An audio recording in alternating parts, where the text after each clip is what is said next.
कुछ एक झूठ हमारे दिमागों में बैठा दिए जाते हैं। जैसे आप सब ने यह कथा पढ़ी होगी कि एकलव्य का अंगूठा कटवा लिया द्रोणाचार्य ने, पढ़ा है ना आप सब ने? पर ये बताइए कितनों ने महाभारत में स्वयं पढ़ा है? मेरे विचार से हम में से किसी ने भी कभी महाभारत में वह प्रसंग पढ़ा ही नहीं होगा एकलव्य वाला। और अगर हम यह भी विनम्रता से पूछे कि महाभारत के कौन से चैप्टर में है, तो भी शायद हम में से किसी को ध्यान नहीं होगा कि महाभारत के वन पर्व में एकलव्य का उल्लेख है। मगर देखिए मार्क्स और मैकाले का प्रभाव कि हमारे दिमागों में ऐसा भरा हुआ है कि हम ग्लानि से आबद्ध हैं बगैर पढ़े हुए।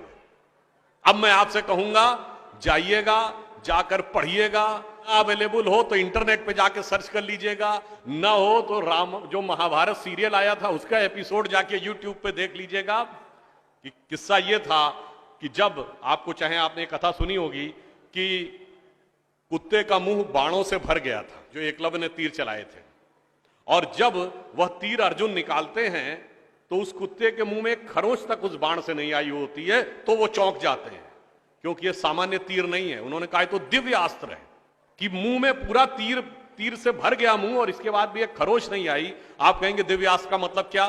दिव्यास्त्र का मतलब ये है, जैसे रशिया यूक्रेन की लड़ाई चल रही है ना, इससे पहले मिडिल ईस्ट की लड़ाई देती थी, तो जो मिसाइल जाती है वो लेजर गाइडेड जाती है, जिस बिल्डिंग पे गिरना उसी बिल्डिंग पे गिरती है, अगल बगल पे नहीं गिरती, क्योंकि the direction is precise to the metres. पर अगर मुंह के अंदर जाए और खाल पर खरोच ना आए, इसका मतलब it is so much strongly guided that it is precision to the micrometres. तो जब ये वो देखते हैं ये दिव्यास्त्र चलाना, तो उन्होंने कहा दिव्यास्त्र राजा चला सकता है, ये कैसे सीखा इसने? तो जब द्रोणाचार्य उससे पूछते हैं कि तुमने ये किससे सीखा, तो कहता आपसे सीखा गुरुजी। कहते मैं तो तुम्हें जानता नहीं बालक, तुम अपना परिचय दो।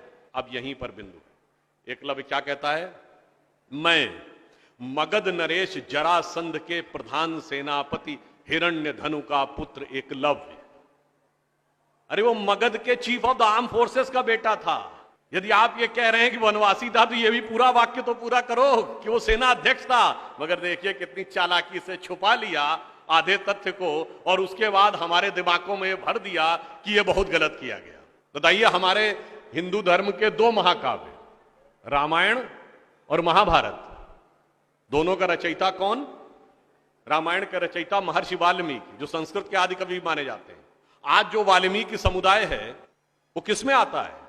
शेड्यूल कास्ट में। महाभारत के रचयिता और वेदांत और मीमांसा के रचयिता महर्षि वेदव्यास, जिनकी मां मछुआरिन थी, वह समुदाय किसमें आता है? कुछ राज्यों में, दिल्ली में शेड्यूल कास्ट में, यूपी में अति पिछड़े में। तो मेरे भाई, संत रैदास, नामदेव, कबीर, दादू, ये सब पूज्य संत हुए, फिर भी हमारे दिमागों में ये भरा जाता है। और कौन भरता है? वो लोग भरते हैं जो अपने यहां समाज के गरीब वर्गों की खरीद फरोख्त करते थे। और आपको यह भी बात बता दूं, जब हम कभी अपने यहां कहते हैं फॉरेन ट्रेवलर्स ने दिखाओ क्या लिखा है, तो मैं यह बात आपसे कहता हूं, इसको भी जाके चेक कर लीजिएगा। किसी फॉरेन ट्रेवलर का सबसे ऑथेंटिक जो रेफरेंस माना जाता है, वो चंद्रगुप्त मौर्य के समय में मेगस्थनीज आया था ग्रीस से, जिसने अपनी किताब लिखी है इंडिका, आज से 2300 साल पहले। वो इंडिका किताब आज उपलब्ध नहीं है, मगर उसके उदाहरण तमाम जगहों पे हैं, तो प्रूवन है किताब थी। उसने भारतीय समाज में व्यवस्था का वर्णन करते हुए लिखा है कि यहां पर 7 जातियां हैं, मगर महत्वपूर्ण बात यह है यहां इतनी समरसता, इतना सामंजस्य है कि यूनान के समाज के समान यहां कोई समाज का ऐसा वर्ग नहीं है जिसके साथ शोषण या भेदभाव किया जाता हो। ये एक विदेशी लिख रहा है। और मैं एक और बात आपसे बताना चाहता हूं, बहुतों को नहीं पता होगा, गांव में पंचायत होती है ना, ये पंचायत में 5 की संख्या कहां से आती है? ये 4 या 6 क्यों नहीं? 5 की संख्या जानते कहां से आती है? 4 वर्ण माने गए थे, तो किसी भी गांव में निर्णय लेना होगा तो चारों वर्णों का एक एक प्रतिनिधि होगा, और 5वां जानते कौन होगा? गांव के बाहरी क्षेत्रों में रहने वाले वो वनवासी जो प्रत्यक्ष रूप से गांव का हिस्सा नहीं है, पर हमारे निर्णय का प्रभाव उनके जीवन पर भी पड़ेगा, तो 5वां प्रतिनिधि उनका होगा। वहां से यह पंचायत का भाव आता है। और फिर मैं आपसे कहना चाहता हूं, हमारे दिमाग में एक और चीज भर दी गई कि जाति व्यवस्था हमने बनाई। आपको पता है कास्ट शब्द कहां से आया? ये कास्ट अंग्रेजी का शब्द नहीं है, ये पुर्तगीज भाषा का शब्द है। और 1931 में जो अंतिम जनगणना जाति के आधार पर उसमें 4114 जातियां हैं हिंदू समाज में, जिसमें अब 6000 बताई जाती हैं। मैं चैलेंज करके पूछता हूं, कोई दिखाओ तो किसी धर्म ग्रंथ में 6000 जातियां लिखी हो, और जहां लिखी उसमें इससे ऊंचे ये, इनके नीचे ये ऊंचा ये नीचा, कौन से धर्म ग्रंथ में लिखा है? ये माली ऊंचे की तेली ऊंचे, सुनार ऊंचे कि लोहार ऊंचे, कहां लिखा है? जानते हैं कहां लिखा है?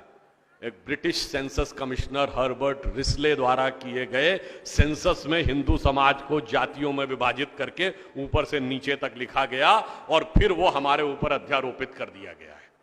हमारे दिमागों में कैसी कैसी बातें भरी जाती हैं। एक थोड़ा लिबर्टी लेते हुए यह भी कहना चाहूंगा, महिलाओं को पढ़ने का अधिकार नहीं दिया जाता था।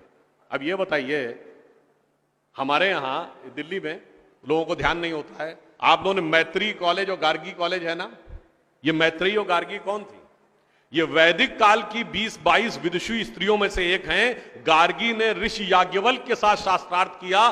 फिर मैं चैलेंज करके कहता हूं, दुनिया में कोई दूसरा धर्म संस्कृति बताइए जहां धर्म पे टिप्पणी करने का अधिकार किसी महिला को हो और किसी धर्म के ज्ञाता के साथ शास्त्रार्थ करने का अधिकार। फिर हमको समझाया जाता है कि हमारे यहां बराबरी नहीं थी।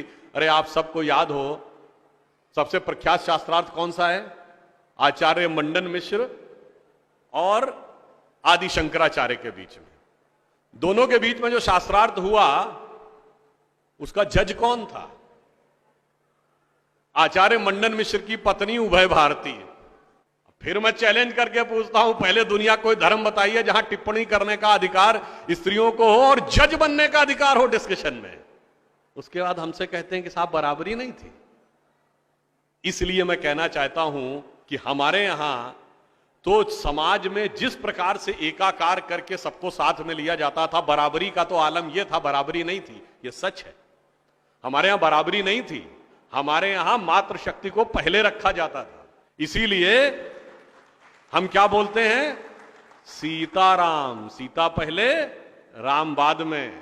लक्ष्मी नारायण, लक्ष्मी पहले नारायण बाद में। गौरी शंकर, गौरी पहले शंकर बाद में। राधे कृष्ण, राधा पहले कृष्ण बाद में। माता पिता, माता पहले पिता बाद में। और इसीलिए हमारे जितने भी प्रतीक हैं, भारत भी माता है, धरती भी माता है, प्रकृति भी माता है, गीता भी माता है, गंगा भी माता है, गाय भी माता है, गायत्री भी माता है। और ये केवल कोई आध्यात्मिक धार्मिक बात नहीं है। वर्ल्ड की डॉक्यूमेंटेड हिस्ट्री में अगर पहली बार कोई वुमेन रूलर रही है तो गुप्त वंश के समय में 4वीं शताब्दी में प्रभावती गुप्त ने शासन किया है। उसके बाद अहिल्याबाई होलकर, रानी दुर्गावती, रानी झांसी, वो सब तो आपने बहुत सुना होगा। अब वो लोग आके हमको समझाते हैं कि बराबरी नहीं